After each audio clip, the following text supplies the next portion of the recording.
Hello दोस्तों, स्वागत है आप सभी का गुरु एग्ज़ाम करंट अफेयर्स प्लेटफॉर्म में। दोस्तों, आज की इस वीडियो में हम बात करने वाले हैं 8 अप्रैल 2022 रिलेटेड करंट अफेयर्स के जितने भी कोई एग्ज़ाम के लिए क्वेश्चन हो सकते हैं सभी के बारे में। तो चलिए वीडियो को स्टार्ट करते हैं। वीडियो को स्टार्ट करने से पहले अगर आप चैनल पर नए हैं, चैनल को सब्सक्राइब कर दीजिए, बेल आइकन को भी प्रेस कर लीजिए और इन द लास्ट वीडियो अगर पसंद आए हो तो लाइक कर दीजिएगा, शेयर कर दीजिएगा और चैनल को सब्सक्राइब कर दीजिएगा। चलिए वीडियो स्टार्ट करते हैं। दोस्तों, पहला प्रश्न आ चुका है कि निम्नलिखित में से किसने प्रकृति हरित पहल शुरू करने की घोषणा की है। तो प्रकृति हरित पहल शुरू करने की घोषणा किसने की है? तो हमारे केंद्रीय पर्यावरण मंत्री भूपेंद्र यादव ने प्रकृति हरित पहल शुरू करने की घोषणा की है। केंद्रीय मंत्री भूपेंद्र यादव ने प्रभावी प्लास्टिक अपशिष्ट प्रबंधन के लिए जागरूकता शुरू कर प्रकृति और हरित पहल की शुरुआत की है। अगले प्रश्न की ओर बढ़ते हैं। प्रश्न संख्या 2 है, भारत में कितने जिलों में डिजिटल बैंकिंग इकाइयाँ यानी कि DBU डिजिटल बैंकिंग इकाइयाँ यूनिट्स स्थापित की जाएंगी? तो भारत में जो है कुल 75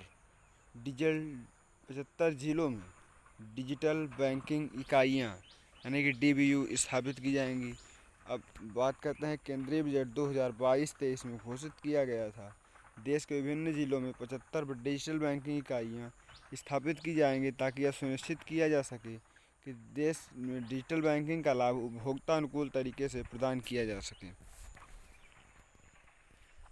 देश भर में 15 कृषि जलवायु क्षेत्रों को कवर करते हुए कितने बायोटेक किसान हब स्थापित किए गए हैं? तो इसका जो राइट आंसर जाएगा वो ऑप्शन नंबर बी 36, यानी कि देश भर में 15 कृषि जलवायु क्षेत्रों को कवर करते हुए जो 36 बायोटेक किसान हब स्थापित किए गए हैं। अब इनके बारे में जानते हैं। तो जिन देश भर में 15 कृषि जलवायु क्षेत्रों को कवर करते हुए 36 बायोटेक किसान हब स्थापित किए गए हैं, जिनमें 12 आकांक्षी जिले शामिल हैं। प्रश्न संख्या 4 की बात करें तो हाल ही में प्रधानमंत्री ने किस राज्य में बेचराजी में प्रहलाद जी पटेल की 115वीं जयंती और उनकी जीवनी के विमोचन पर आयोजित कार्यक्रम को संबोधित किया? तो इसका जो राइट आंसर जाएगा ऑप्शन नंबर ए गुजरात के साथ चला जाएगा।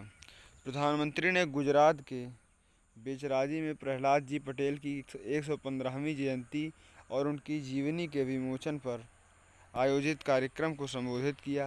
प्रहलाद जी पटेल गुजरात के बेचराजी से थे और उन्होंने ब्रिटिश शासन से भारत की आज़ादी के लिए लड़ाई लड़ी और बाद में समाज सुधारक विनोबा भावे के भूदान आंदोलन में शामिल हो गए। उन्होंने अपनी 200 बीघा जमीन दान में दे दी थी। बात करते हैं प्रश्न संख्या 5 की। तो एशियाई विकास बैंक ने वित्तीय वर्ष 2022-23 के लिए भारत की आर्थिक वृद्धि का कितना अनुमान लगाया है? तो एशियाई विकास बैंक ने वित्तीय वर्ष 2022-23 के लिए भारत की आर्थिक वृद्धि का 7.5% अनुमान लगाया है और यह अगले वर्ष में 8% तक विस्तार करने का अनुमान लगाया गया है। अब बात करते हैं कि किस कंपनी ने कॉन्फ्रेंस रूम उत्पाद निर्माता पॉली का अधिग्रहण किया है, जिसका लक्ष्य एक पूर्ण हाइब्रिड कार्य बनाना है? इसका जो राइट आंसर जाएगा वो ऑप्शन नंबर बी HP के साथ चला जाएगा। दोस्तों, HP कंपनी ने कॉन्फ्रेंस रूम उत्पाद निर्माता पॉली का अधिग्रहण किया है, जिसका लक्ष्य एक पूर्ण हाइब्रिड कार्य बनाना है। अब बात करते हैं प्रश्न संख्या 7 की। तो मार्च 2022 में माल और सेवा कर GST से कितना राजस्व एकत्रित किया गया था?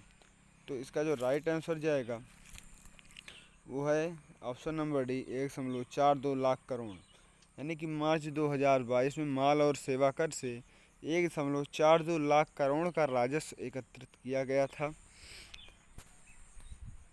मार्च 2022 के महीने में एकत्रित किया गया सकल माल सेवा कर राजस्व 1.42 लाख करोड़ है, जो नई करधान प्रणाली के लागू होने के बाद से अब तक का सबसे अधिक है। मार्च में GST संग्रह जनवरी 2022 के महीने में एकत्रित किए गए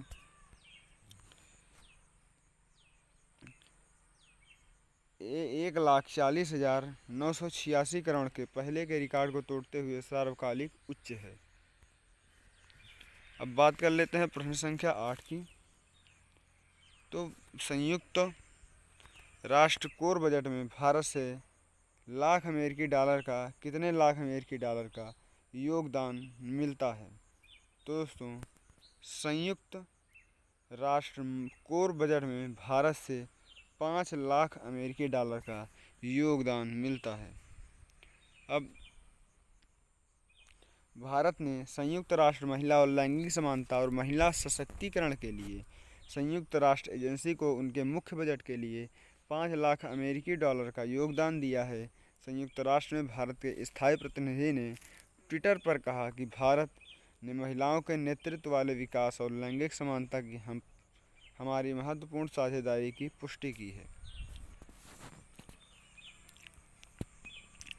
अगर बात कर लें प्रश्न संख्या 9 की, तो हाल ही में किस राज्य ने सरकार ने मुख्यमंत्री बागवानी बीमा योजना का फसल बीमा पोर्टल लॉन्च किया है? तो इसका जो राइट आंसर जाएगा वो ऑप्शन नंबर डी हरियाणा के साथ चला जाएगा। दोस्तों, ऑप्शन नंबर डी को लॉक किया जाता है। चलिए फ्रेंड्स, प्रश्न संख्या 10 की बात करते हैं। तो हाल ही में श्री राम चौलिया की एक नई किताब crunch time Narendra Modi national security crisis का विमोचन किसने किया है? तो Narendra Modi national security crisis का जो विमोचन किया है वो option number B Meenakshi Lekhi ने किया है। अब बात करते हैं प्रश्न संख्या 11 की। तो हाल ही में किस बैंक को NRLM द्वारा SHG लिंकेज में सर्वश्रेष्ठ प्रदर्शन करने वाला बैंक घोषित किया गया है? तो हाल ही में HDFC बैंक को NRLM द्वारा SHG लिंकेज में सर्वश्रेष्ठ प्रदर्शन करने वाला बैंक घोषित किया गया है। बात करते हैं प्रश्न संख्या 12 की। तो हाल ही में जारी रिपोर्टों के अनुसार भारत में सबसे कम बेरोजगारी दर वाले राज्यों में शीर्ष पर कौन सा राज्य रहा है? तो भारत में सबसे कम बेरोजगारी वाले राज्यों में जो शीर्ष पर रहा है वो ऑप्शन नंबर सी छत्तीसगढ़ रहा है। छत्तीसगढ़ में सबसे कम बेरोजगारी है। अब हाल ही में किस राज्य ने जैव विविधता रणनीतिक और कार्य योजना विकसित करने के लिए WWF इंडिया के साथ एक समझौते पर हस्ताक्षर किए हैं? फ्रेंड्स, का जो राइट आंसर जाएगा वो option number B Arunachal Pradesh के साथ चला जाएगा। अरुणाचल प्रदेश इसका राइट आंसर होगा। अब बात कर लेते हैं प्रश्न संख्या 14 की।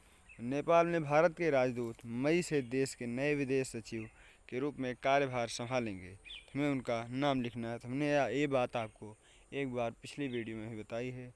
ऑप्शन नंबर ए विनय मोहन क्वात्रा नेपाल में भारत के राजदूत हैं जो मई से देश के नए विदेश सचिव के रूप में कार्यभार संभालेंगे।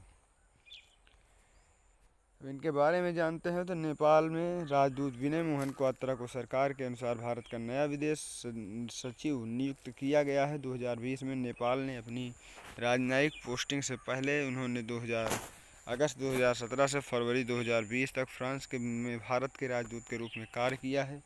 उन्होंने विदेश सेवा में 32 से अधिक वर्षों का अनुभव है और उन्होंने कई कार्य किए हैं। बात करते हैं प्रश्न संख्या 15 की। तो भारतीय जनता पार्टी निम्न में से किस दिन अपना स्थापना दिवस मनाता है? तो भारतीय जनता पार्टी का जो स्थापना दिवस है वो ऑप्शन नंबर सी 6 अप्रैल को मनाया जाता है।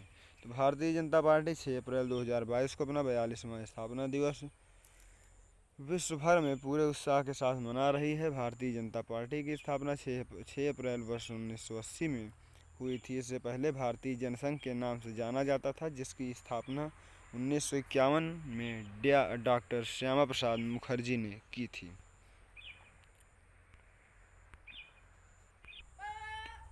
दोस्तों, आज की हमारी करंट अफेयर्स की वीडियो में बस इतना ही। मिलते हैं फिर अगले नेक्स्ट वीडियो में। तब तक के लिए बने रहिए और अपडेट रहिए। अपडेट रहने के लिए चैनल पर नए हैं तो सब्सक्राइब करिए और बेल आइकन को भी प्रेस करिए। वीडियो पसंद आए हो तो लाइक करिए और सभी आंसर्स को कमेंट करिए। इसी के साथ जय हिंद, जय भारत।